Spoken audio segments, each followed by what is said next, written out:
मित्रों, कई बार रास्ते में हमें कुछ ऐसी वस्तुएं दिखाई देती हैं जिन्हें किसी भी परिस्थिति में हमें लांघना नहीं चाहिए, किंतु फिर भी जाने अनजाने में हमसे ऐसी भूल हो जाए तो ये वस्तुएं हमें शारीरिक तथा मानसिक दोनों ही प्रकार से परेशानियों में डाल देती हैं। और तो और कई बार यह हमारे मृत्यु का कारण भी बनती हैं। तो एक बार विस्तार से प्रकाश डालते हैं कि आखिर वे 7 प्रकार की नकारात्मक वस्तुएं कौन कौन सी हैं, जो यदि आपको रास्ते में दिख जाए तो आपको अपना रास्ता बदल लेना चाहिए। तो कभी कभी हमें रास्ते में किसी के स्नान करने के बाद फैला हुआ पानी दिखाई देता है। वैसे कहने को तो सिर्फ गंदा पानी है और उससे ज्यादा कुछ नहीं। आप चाहे तो इसे लांघ कर भी जा सकते हैं, लेकिन विष्णु पुराण के अनुसार यह मात्र गंदा पानी नहीं अपितु इससे भी कहीं अधिक बढ़कर है। दरअसल हिंदू पुराणों में स्नान के संदर्भ में विस्तार से बताया गया है। इसमें बताया गया है कि किसी भी मनुष्य के द्वारा 4 प्रकार के स्नान किए जाते हैं: मुनि स्नान, मानव स्नान, देव स्नान और राक्षसी स्नान। इसमें राक्षसी स्नान सबसे निम्न कोटि का स्नान है। साथ ही इसमें यह भी बताया गया है कि स्नान से न सिर्फ आपके दिखाई देने वाले इस भौतिक शरीर की, बल्कि इससे आपके सूक्ष्म शरीर अर्थात ऊर्जा से बने ऐसे शरीर जो अस्तित्व में तो है लेकिन दिखाई नहीं पड़ते, उनकी भी अशुद्धियां धुलकर इस जल में मिल जाती है। और ऐसे में जब कोई व्यक्ति इस जल को लांघता है तो दरिद्रता उसके सर पर चढ़ जाती है। फलस्वरूप वो व्यक्ति कष्ट पाने लगता है। इसलिए मित्रों, भलाई इसी में है कि यदि कहीं आपको ऐसा पानी दिखे तो आप इसे लांघने से बचिएगा। अब बात करते हैं दूसरी प्रकार की अशुद्धि की। मित्रों, कई बार रोड पर हमें मृत प्राणियों की अस्थियां दिखाई पड़ती है। आम तौर पर ये अस्थियां उन दुर्भाग्यशाली जानवरों की होती है जो सड़क दुर्घटना में मारे जाते हैं। इन शवों के संदर्भ में विष्णु पुराण कहता है कि किसी भी मनुष्य को कभी भूल कर भी उन अस्थियों को ना तो लांघना चाहिए और ना ही कभी बहुत इनके करीब से गुजरना चाहिए। और यदि ऐसी भूल हो जाए तो तुरंत ही स्नान कर लेना चाहिए। और इसका कारण आपको पता ही है, क्योंकि हिंदू शास्त्रों में बताया गया है कि शव अथवा शव के अवशेष जैसे अस्थियां इत्यादि के आसपास नकारात्मक शक्तियों का वास होता है, फिर चाहे वह शव किसी जानवर का ही क्यों ना हो। अतः ऐसे में यदि कोई मनुष्य इनके संपर्क में आता है तो इससे उसकी पवित्रता तो नष्ट हो ही जाती है, साथ ही उसे विभिन्न प्रकार की परेशानियों से जूझना पड़ सकता है। तो मित्रों, जितना हो सके आप इस सब झंझट से बचकर रहिएगा। अब बात करते हैं तीसरी अशुभ वस्तु की, जो कुछ और नहीं बल्कि बाल है। मित्रों, कहने को तो बाल बड़ी साधारण सी चीज है, लेकिन हिंदू धर्म में बालों को बड़ा ही अशुभ माना जाता है।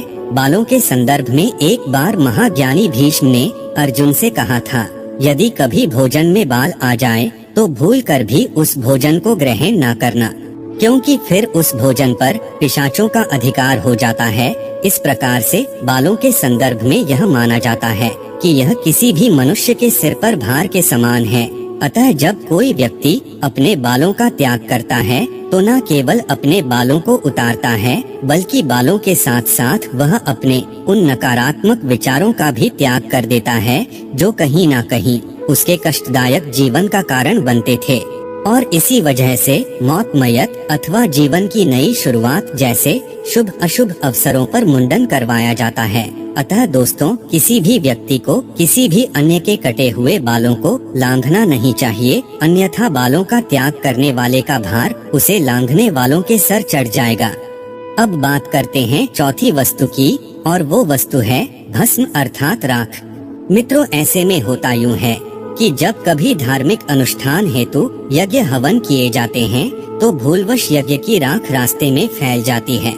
अब चूंकि यह भस्म धार्मिक अनुष्ठान अथवा अग्निदेव की कृपा से उपजी है, अतः यह अत्यंत ही पवित्र होती है। ऐसे में यदि कोई व्यक्ति जाने अनजाने में इसे लांघता है अथवा इस पर पैर रख देता है तो वो पाप का भागी हो जाता है और फिर वह अपने जीवन में कष्ट पाता है। हालांकि यह बात सिर्फ हवन की राख पर नहीं अपितु हर सजीव व निर्जीव वस्तु जैसे भोजन, पानी अथवा पूजा पाठ में प्रयुक्त किए जाने वाली तमाम वस्तुओं पर लागू होती है। अतः आप ऐसी गलती करने से बचें। इसी प्रकार से मित्रों, यदि हम पांचवी वस्तु की बात करें तो इसमें हमें कभी उस रास्ते से नहीं गुजरना चाहिए जिस रास्ते पर कांटे हो। दरअसल मार्गों में कांटे आना या कांटों से भरे मार्ग पर चलना दुर्भाग्य का प्रतीक है। विश्वास किया जाता है कि जब कोई व्यक्ति ऐसा करता है तो उसे चोट लगने का खतरा तो रहता ही है, साथ ही साथ यह कांटे उसके दुर्भाग्य में भी बढ़ोतरी कर देते हैं और उस व्यक्ति को अपने जीवन में नित नए संघर्षों से जूझना पड़ता है। अब बात करते हैं छठी वस्तु की। दरअसल इसके अंतर्गत हमें भूल कर भी उन वस्तुओं को नहीं लांघना चाहिए जिनका प्रयोग तंत्र क्रिया में किया गया हो। इसमें होता यूं है मित्रों कि कई बार तांत्रिक जन किसी प्रकार की नकारात्मक शक्ति को संतुष्ट करने हेतु सुनसान स्थान, सड़क अथवा चौराहों पर उसी भूत प्रेत के द्वारा बताई गई वस्तु जैसे मिठाई, मांस, अंडे, पान का बीड़ा, लौंग, पूरा कपड़ा, नींबू या कोई और नई नवेली वस्तु रख देते हैं ताकि वह नकारात्मक शक्ति आकर उन वस्तु को ग्रहण कर सके। किंतु ऐसे में यदि भूलवश आप उस वस्तु को उसके आने से पहले ही लांघ देते हैं, इससे वह नकारात्मक शक्ति रुष्ट हो जाती है और फिर वह आपका हित करने के लिए आपके पीछे लग जाती है। आम बोलचाल की भाषा में इसे प्रेत बाधा कहते हैं। अतः मित्रों, यदि आपको रास्ते में कोई ऐसी वस्तु दिखाई पड़े तो बेहतर होगा कि आप इसे लांघने के बजाय इससे बचकर निकलिएगा। यदि संभव हो तो आप अपना रास्ता ही बदल लीजिएगा। अब बात करते हैं अंतिम और सातवीं वस्तु की। असल में मित्रों, यह वस्तुएं नहीं अपितु वह गंदगी है जिन्हें हम में से ही कुछ मूर्ख लोग करते हैं, जैसे मल मूत्र, थूक, मेले कुचैले कपड़े, टूटे हुए बालों के गुच्छे इत्यादि तमाम ऐसी प्रकार की गंदगी है जिन्हें कुछ लोग बिना सोचे विचारे यहाँ वहाँ फैला देते हैं। ऐसे में दोस्तों, वायुमंडल में उपस्थित कई प्रकार की नकारात्मक शक्तियाँ इस प्रकार की गंदगी की ओर आकर्षित होती है और जो व्यक्ति अपने पैरों से इन्हें लांघ देता है या कुचल देता है, परिणाम स्वरूप वह व्यक्ति पेट अथवा सिर के दर्द से पीड़ित हो जाता है।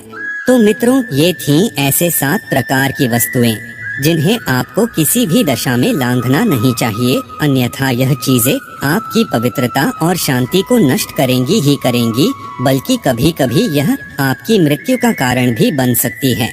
मित्रों, उम्मीद करते हैं आपको यह जानकारी जरूर अच्छी लगी होगी। ऐसे और भी वीडियो देखने के लिए अभी सब्सक्राइब